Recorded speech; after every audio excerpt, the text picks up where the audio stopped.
In the small town of Maplewood, secrets lay buried beneath the surface, both literally and metaphorically.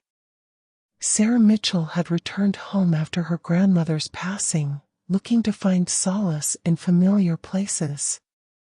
However, an unsettling atmosphere enveloped the town, one that she could sense but couldn't quite place.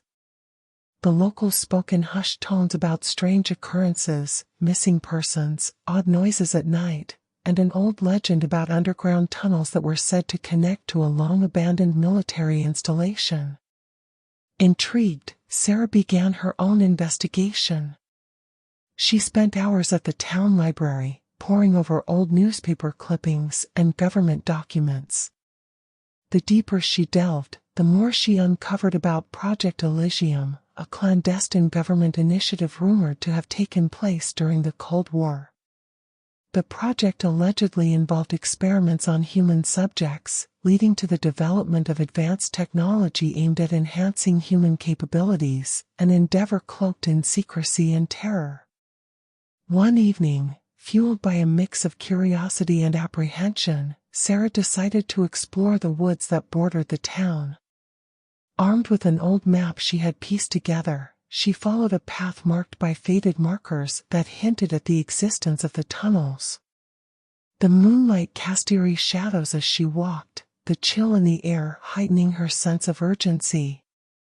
After what felt like hours of searching, she stumbled upon a rusted metal door half buried under vines and debris. Heart-pounding, she pried it open, revealing a narrow staircase leading down into darkness. The air was thick with an oppressive stillness as she descended, the dim light of her flashlight flickering against the damp stone walls. The tunnels twisted and turned, and as she ventured deeper, she noticed strange symbols etched into the walls, symbols that seemed almost alive, pulsating with an otherworldly energy. With every step, she felt as though she was moving further away from reality and closer to something unfathomable. Finally, she reached a large chamber filled with bizarre machinery. It pulsed with an eerie blue light, illuminating the walls adorned with more symbols. In the center of the room stood a glass tank filled with a viscous liquid, and inside, a figure floated, obscured by the murk. Panic surged through her, but curiosity held her in place. Just then, she heard footsteps echoing through the chamber. Sarah ducked behind a cluster of pipes, straining to listen. Two men in dark suits entered, their voices urgent and low. "Phase 2 is nearly complete," one said, his tone clipped. "If we can harness the energy from the subjects, we'll be able to control their minds, turn them into soldiers who won't question orders." The other nodded in agreement. "We must keep this quiet. If the public knew, there would be chaos. We can't let anyone find out about the disappearances." Sarah's heart raced as she realized the implications of their words. The town's missing persons weren't just random cases, they were part of this horrific experiment. Suddenly, the gravity of her discovery sank in. She needed to escape.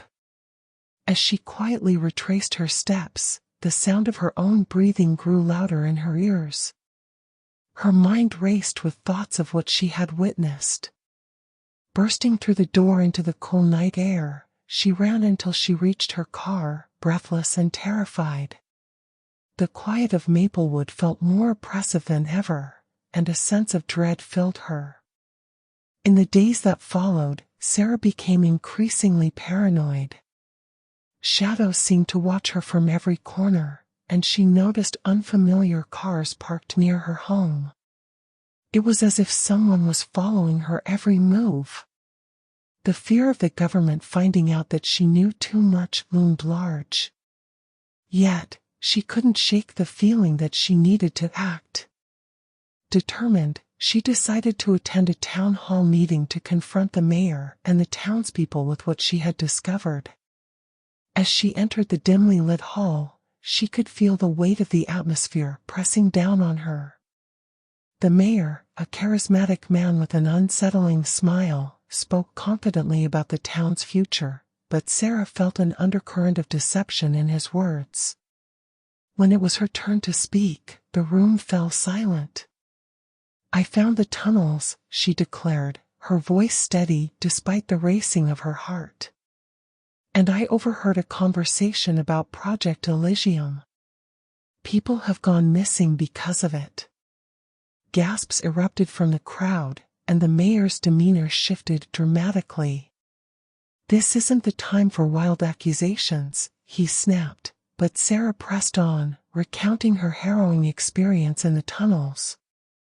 Just then, a man in the back stood up, his face ashen. I worked at the facility," he stammered. "I thought I was helping, but I never knew." Before he could finish, the lights flickered and went out, plunging the room into darkness. Panic ensued as people stumbled, shouting in confusion. Sarah felt a hand grip her arm and pull her toward the exit. "Come on," the man urged. It was the whistleblower, and together they slipped out into the night, hearts pounding in unison. Once outside, they fled to Sarah's car, and he introduced himself as Daniel. "I have documents and records that can corroborate what you found. We need to expose this," he said, urgency in his voice. They quickly devised a plan to gather more evidence and broadcast the truth to the world, knowing that every moment counted. Over the next few days, Sarah and Daniel worked late into the night, poring over files and interviewing other townsfolk who had experienced strange occurrences. They discovered that many had encountered unmarked vehicles late at night and felt as if they were being watched. Some had family members who had vanished without a trace, their disappearances conveniently overlooked by local authorities. But as they gathered more information, the threat against them escalated. Strange incidents began to plague their efforts: break-ins at their homes, vehicles tailing them in the dark, and menacing phone calls that ended abruptly. Each incident deepened their resolve. They could not let fear silence them.